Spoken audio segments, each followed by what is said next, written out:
শিয়াল পণ্ডিতের চালাকি। এক ছিল শিয়াল পণ্ডিত। সে নিজেকে খুব চালাক মনে করত। সবসময় সে ভাবত এই পৃথিবীতে তার চেয়ে বুদ্ধিমান আর কেউ নেই। একদিন শিয়াল খাবারের খোঁজে ঘুরতে ঘুরতে এক সুন্দর বাগানে এসে দেখল গাছে থোকায় থোকায় আঙ্গুর ফলে আছে। আঙ্গুরগুলো দেখতে এত রসালো আর সুস্বাদু লাগছিল যে শিয়ালের জিভে জল এসে গেল।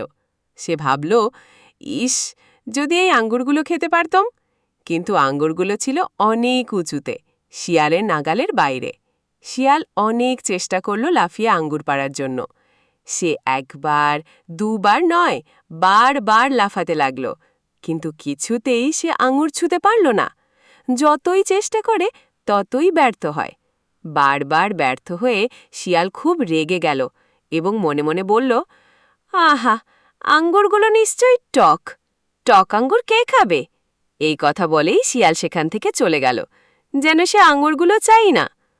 আসলে শিয়াল আঙ্গুর পাড়তে পারেনি, তাই নিজের অক্ষমতা ঢাকতে সে আঙ্গুরগুলোকে টক বলেছিল।